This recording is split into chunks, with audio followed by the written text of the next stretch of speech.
शिर्डीप्रमाणे नगर MIDC विस्तारीकरणासाठी तातडीने 100 कोटी रुपयांचा निधी मंजूर करावा. शहर काँग्रेसचे किरण काळे यांची उद्योगमंत्री उदय सामंत यांच्याकडे मागणी.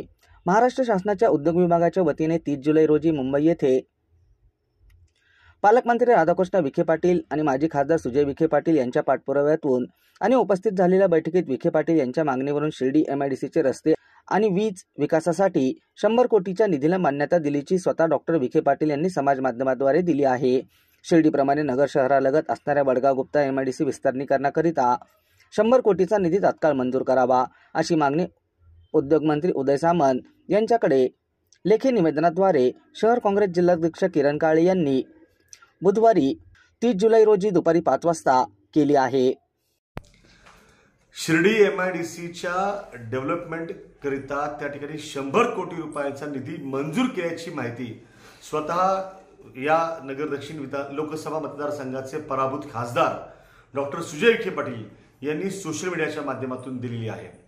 खरं तर काल जी बैठक झाली त्या बैठकीला पालकमंत्री सुद्धा उपस्थित होते. पालकमंत्री हे काही फक्त उत्तरेचे नाहीत तर दक्षिणेसह संबंध जिल्ह्याचे आहेत आणि डिसेंबर महिन्यामध्ये मागच्या वर्षी ऐन लोकसभा निवडणुकीच्या तोंडावरती त्या ठिकाणी पराभूत खासदार आणि या शहराचे मावळते आमदार यांनी संयुक्तपणे घोषणा केली होती की आम्ही नगर शहरालगत वडगाव गुप्ता आणि शिर्डी या MIDC त्या ठिकाणी करीत आहोत. त्याला मंजुरी आम्ही आणलेली आहे. मात्र प्रत्यक्षात आज निधी द्यायची ज्याला वेळ त्याला फक्त शिर्डीकरता निधी त्या ठिकाणी मंजूर केला गेला. नगर दक्षिणेमध्ये असणाऱ्या नगर शहरालगतच्या MIDC करता एक छदाम सुद्धा एक दमडी सुद्धा त्यांनी मंजूर केली नाही. याबद्दल मी त्यांचा तीव्र शब्दामध्ये तमाम नगर शहरातील बेरोजगार सुशिक्षित युवक जे आहेत त्यांच्या वतीनं आणि इथल्या उद्योजकांच्या वतीनं व्यापाऱ्यांच्या वतीनं निषेध त्या ठिकाणी करतो. खरं तर ज्या प्रकारचा अट्टहास यापूर्वी अँटी करप्शनच्या कारवाईमध्ये सापडलेले जे भ्रष्टाचाराच्या जाळ्यात सापडलेले आयुक्त आहेत त्यांच्या नेमणुकीसाठी असेल किंवा आत्ताचे जे विद्यमान आयुक्त यशवंत डांगे आहेत त्यांच्या नियुक्तीसाठी असेल, जो अट्टहास त्या ठिकाणी शहराच्या आमदारांनी आपलं वजन खर्ची करून त्या ठिकाणी राज्य सरकारकडे धरला, तशाच प्रकारचा अट्टहास कालची बैठक झाली. त्या बैठकीमध्ये नगर शहरातल्या युवकांच्या आणि उद्योजकांच्या रोजगार आणि उद्योगवाढीसाठी जर धरला गेला असता तर निश्चितपणे त्याचं स्वागत आम्ही केलं असतं.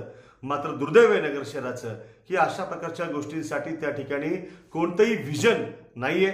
माझं या निमित्तानं राज्य सरकारला आवाहन आहे, तसं लेखी पत्र देखील मी आजच राज्याचे उद्योग मंत्री उदय सामंत यांना पाठवलेलं आहे की आमच्या नगर शहरालगतच्या MIDC करिता सुद्धा त्या ठिकाणी 100 कोटी रुपयाचा निधी जो आहे तो आपण त्या ठिकाणी मंजूर करावा.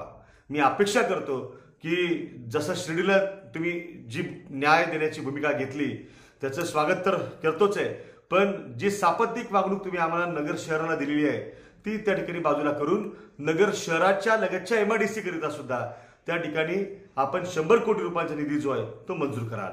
मौज मजा मस्ती मध्ये रमते मन निसर्गात नंदनवन साई बन.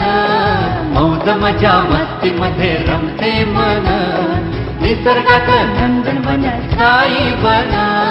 साई बन सुटेचा आनंद लुटू झाडी हिरवीगार प्राणी पक्षी कारंजे धबधब्याची धार. ला ला ला ला ला ला ला ला ला ला ला ला ला. निसर्गातलं नंदनवन साई बन. साई बन. टेन्शन पासून राहू दूर, आनंद घेऊ पुरेपूर. अल्पावधीत लोकप्रिय झालेलं पर्यटन स्थळ साई बन.